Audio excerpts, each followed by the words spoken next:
Assalamualaikum, sahabat hebat. Apa kabar Anda?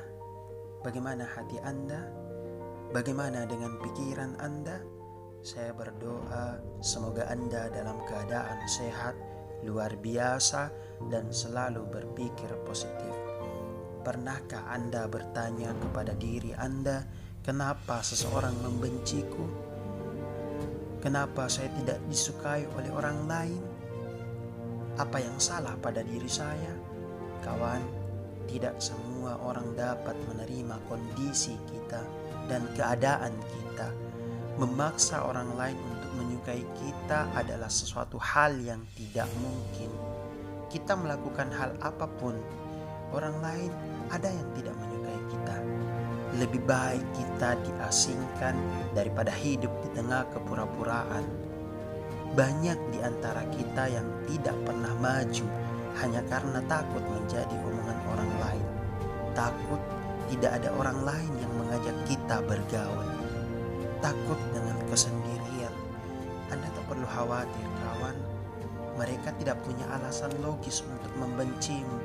Ali bin Abu Thalib pernah berkata, jangan menjelaskan dirimu kepada siapapun, karena orang yang menyukaimu tidak membutuhkan itu, dan orang yang membencimu tidak akan percaya dengan hal itu.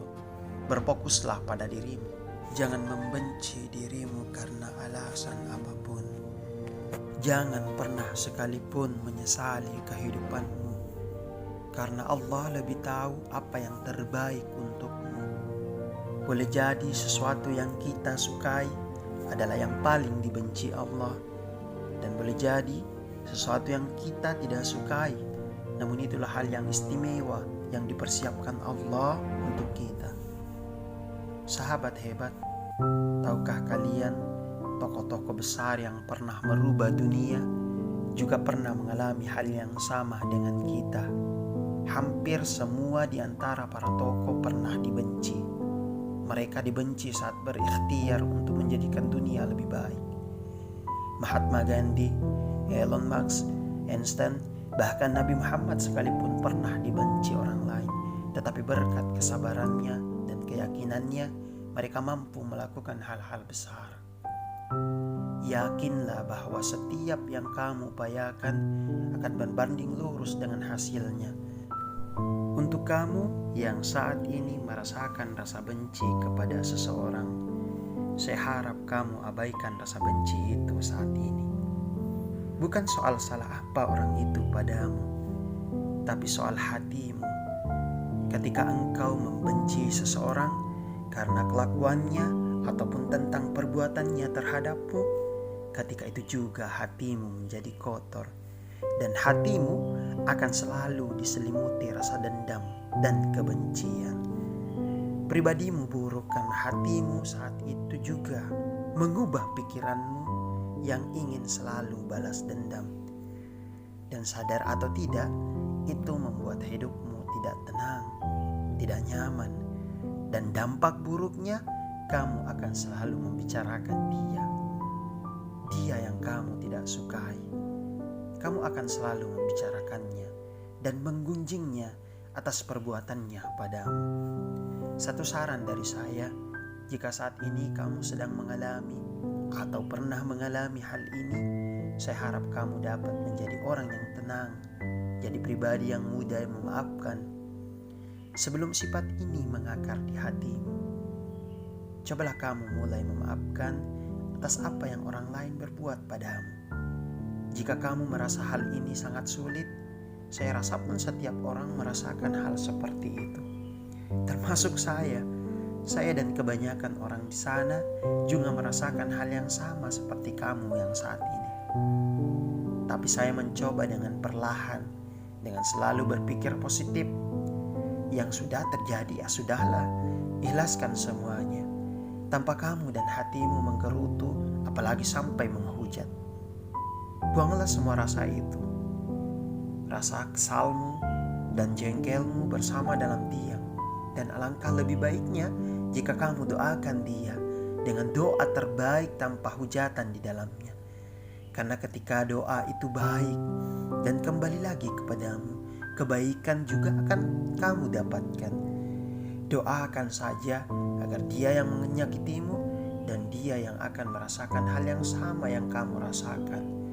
Dan doakan juga dia agar supaya tidak ada lagi orang yang merasakan hal yang sama denganmu karenanya. Memang tidak mudah, tapi cobalah sedikit demi sedikit. Kamu melakukannya agar hatimu terasa lebih tenang, terasa lebih plong, karena sifat mudah memaafkan ini adalah obat penenang terbaik untuk hatimu. Jika hati kalian bersih, saya yakin teman akan merasakan hidup itu mengalir. Untuk kamu yang saat ini masih saja menyimpan rasa tidak suka dengan seseorang, saya harap mulai dari sekarang dan mulailah dari saat ini agar hatimu selalu bersih dari kebencian. Percayalah sahabat, jika kamu terus menyimpan rasa benci, itu akan semakin membuat harimu merasa tidak menyenangkan. Apalagi jika harus bertemu dengan dia yang kamu benci. Karena saya jamin, saat kamu melihat dia yang kamu benci, pasti kamu merasa jengkel. Bisa jadi kamu tidak menghujatnya di belakangnya secara sadar atau tidak. Itu pasti akan kamu lakukan. Sekarang, daripada kamu melakukan hal semacam itu yang tidak ada faedahnya, kalau menurut saya lebih baik kamu diam dan lakukan hal yang lebih bergairah dan tidak membuat hatimu kotor. Memaafkan membuat hatimu bersih dan terjaga dari setiap sifat buruk yang ditimbulkan dari kebencian. Mungkin bicara memang tidak semudah praktek, tetapi cobalah kamu renungkan, apa untungnya buat kamu mempertahankan kebencian itu? Apa untungnya menghujat dia yang kamu benci? Biar plong di hati? Itu salah besar sahabat hebat. Menghujat dia yang kamu benci itu akan membuat kamu akan semakin benci dengan dia. Tapi jika kamu menerima, mengawali dengan ikhlas dan berjuta maaf yang kamu simpan di hati, serta nikmatilah hatimu tanpa ada kebencian di dalamnya. Semoga dengan saran yang saya sampaikan ini bisa membuat hatimu lebih jauh lagi lega dan plong. Semoga dapat memotivasi duniamu. Wassalamualaikum warahmatullahi wabarakatuh.